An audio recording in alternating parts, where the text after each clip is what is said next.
series of Pakistan Studies compulsory of the second year class. تو dear students, ہم اسلامی جمہوریہ پاکستان کے قیام کا باب اول پڑھ رہے تھے اپنی مطالعہ پاکستان لازمی کی کتاب کا. تو اس سلسلے میں ہم نے سر سید احمد خان اور تحریک علی گڑھ کا جائزہ لیا. آپ سب جانتے ہیں کہ سر سید احمد خان نے اپنی تحریک کا آغاز اس وقت کیا جب جنگ آزادی کے بعد مسلمانوں پر ہر طرف مایوسی کے اندھیرے چھائے ہوئے تھے اور انہیں تیسرے درجے کا شہری بنا دیا گیا تھا. مسلمانوں کو سیاسی، سماجی، معاشی اور معاشرتی لحاظ سے نظر انداز کر دیا گیا تھا.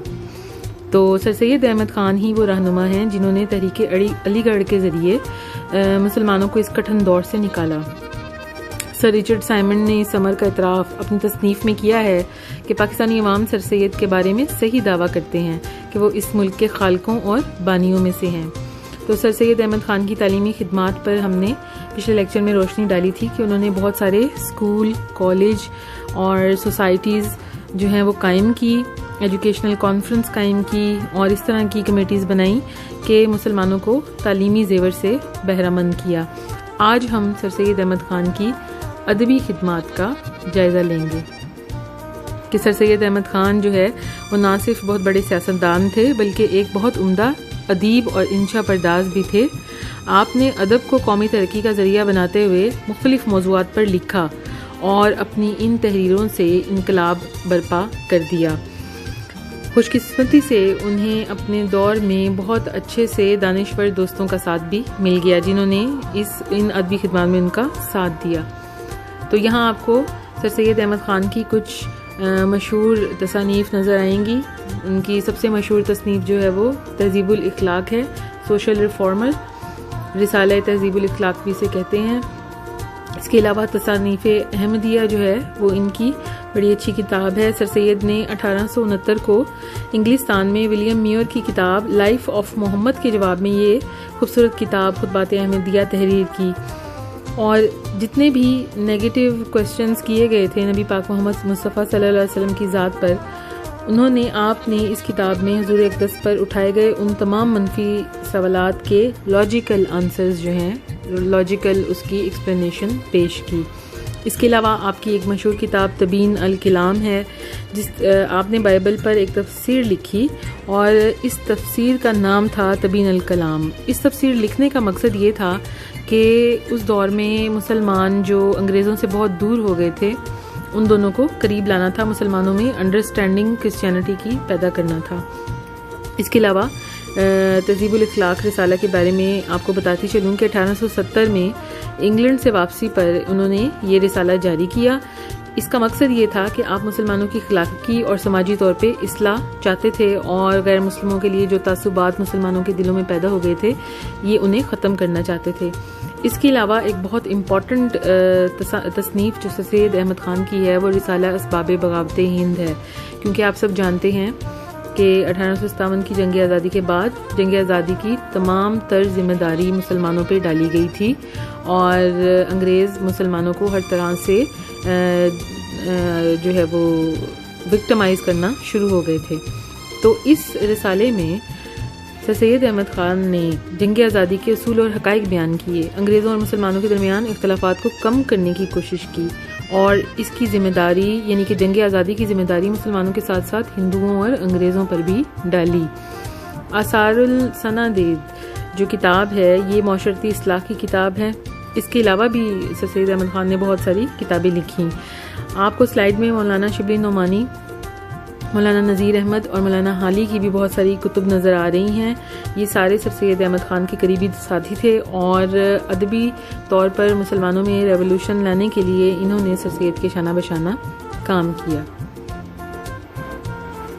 اس کے علاوہ سر سید احمد خان نے معاشرتی اور سماجی میدان میں بھی مسلمانوں کے لیے بہت زیادہ رہنمائی کی. سر سید نے مسلمانوں کو معاشرتی اور سماجی سطح پر رہنمائی کی تاکہ وہ اپنا کھویا ہوا مقام دوبارہ حاصل کر لیں.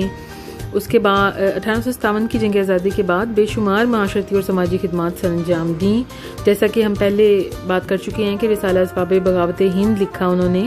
اس کے علاوہ لائل محمڈنز آف انڈیا کے نام سے کتاب لکھی جس میں آپ نے انگریزوں کو مسلمانوں کی ان خدمات کا احساس دلوایا تھا کہ تجارت جن کی وجہ سے انگریزوں کو برصغیر میں تجارت کرنے کی اجازت ملی اور اس کتاب کے ذریعے آپ نے انگریزوں کو مسلمانوں سے اچھا رویہ اختیار کرنے کی جو ہے کوشش کی، آمادہ کرنے کی کوشش کی، اور انگریزوں اور مسلمانوں کے درمیان تعلقات بہتر بنانے کی کوشش کی، ملازمتوں کے بند دروازے کھلوائے۔ انہوں نے مسلمانوں کے لیے ملازمتوں میں کوٹا مانگا تاکہ مسلمانوں کی معاشی اور معاشرتی حالت جو ہے وہ بہتر ہو سکے۔ بہت سارے یتیم خانوں کا قیام عمل میں لائے جن میں یتیم اور بے سہارا بچوں کی امداد کی جاتی تھی تاکہ بچے جو مسلمانوں کے جو بچے تھے وہ عیسائیوں کے محتاج ہو کر عیسائی نہ بن جائیں۔ یہ ان کی ایک بہت بڑی سماجی خدمت تھی۔ سر سید احمد خان کی اہم سیاسی خدمات میں سر فہرست یہ ہے کہ اس پرش آشوب دور میں انہوں نے مسلمانوں کو سیاست سے دور رہنے کا مشورہ دیا۔ انہوں نے مسلمانوں کو یہ سمجھایا کہ وہ اپنی تمام تر توجہ علم کے حصول پر دیں تاکہ وہ معاشی اور معاشرتی بحالی ان کی ہو سکے اور وہ ہندوؤں کے برابر مقام حاصل کر سکیں۔ ہندو مسلم اختلافات کو ختم کر کے تعاون اور اتحاد کی فضا قائم کرنے کے حق میں تھے۔ انہوں نے دونوں قوموں کو قریب کرنے کی مسلسل کوششیں کی اور اپنے تعلیمی اداروں میں اس سلسلے میں ہندو اساتذہ بھرتی کیے اور ہندو طلباء کو بھی داخلے دیے۔ 1867 میں بنارس میں اردو ہندی تنازع نے سر سید کو بدل کر رکھ دیا۔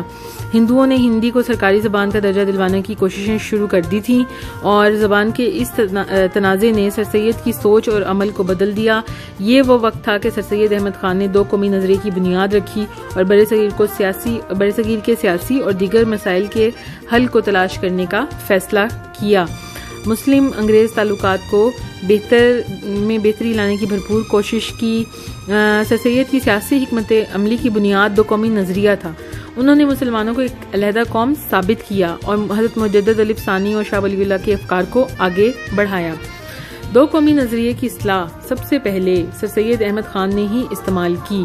انہوں نے ہی یہ کہا کہ مسلمان ایک مکمل قوم ہے۔ 1867 میں سر سید نے مسلمانوں کے لیے لفظ قوم کا استعمال کیا۔ یہ بر صغیر کی تاریخ میں پہلا واقعہ تھا کہ کسی لیڈر نے مسلمانوں کے لیے علیحدہ قوم کا لفظ استعمال کیا ہو۔ تو علیحدہ قومی حیثیت کے حوالے سے سر سید نے لوکل کونسلوں میں مسلمانوں کے لیے نشستیں مخصوص کروائیں اور سرکاری ملازموں کے لیے مقابلے کے امتحان کے انگریزی طریقہ کار کے خلاف مہم چلائی۔ اور اسی دور میں 1885 میں ایک انگریز A.O. ہیوم نے ایک انڈین نیشنل کانگریس کے نام سے ایک سیاسی پارٹی تشکیل دی۔ سر سید نے مسلمانوں کو اس سے دور رہنے کا مشورہ دیا اور 1857 کی جنگ آزادی کے بعد سر سید احمد خان کی خدمات بجا طور پر سنہری حروف میں لکھنے کے قابل ہیں۔ بعد میں ہونے والے واقعات نے سر سید کی پالیسی کی افادیت کو ثابت کر دیا۔ ان کو بجا طور پر پاکستان کے بانیوں میں شمار کیا جاتا ہے۔ مولوی عبدالحق نے ان کی سیاسی خدمات کے حوالے سے لکھا ہے کہ پاکستان کی بنیاد میں پہلی اینٹ اسی مرد پیر نے رکھی تھی۔ تو ڈیئر اسٹوڈینٹس، یہ سر سید احمد خان کا ٹاپک جو ہے وہ ہم نے کور کر لیا ہے۔ یہ ایگزامینیشن پوائنٹ آف ویو سے امپورٹنٹ کوسچنز ہیں۔ سر سید احمد خان کی تعلیمی خدمات پر نوٹ لکھیں، اور جو دوسرا سوال اس سلسلے میں آتا ہے اکثر، وہ سر سید احمد خان کی معاشرتی، سماجی اور سیاسی خدمات پر نوٹ لکھیں۔ امید ہے کہ یہ لیکچر آپ کو یہ ٹاپک پریپیئر کرنے میں ہیلپ فل ثابت ہوں گے۔ شکریہ، اللہ حافظ۔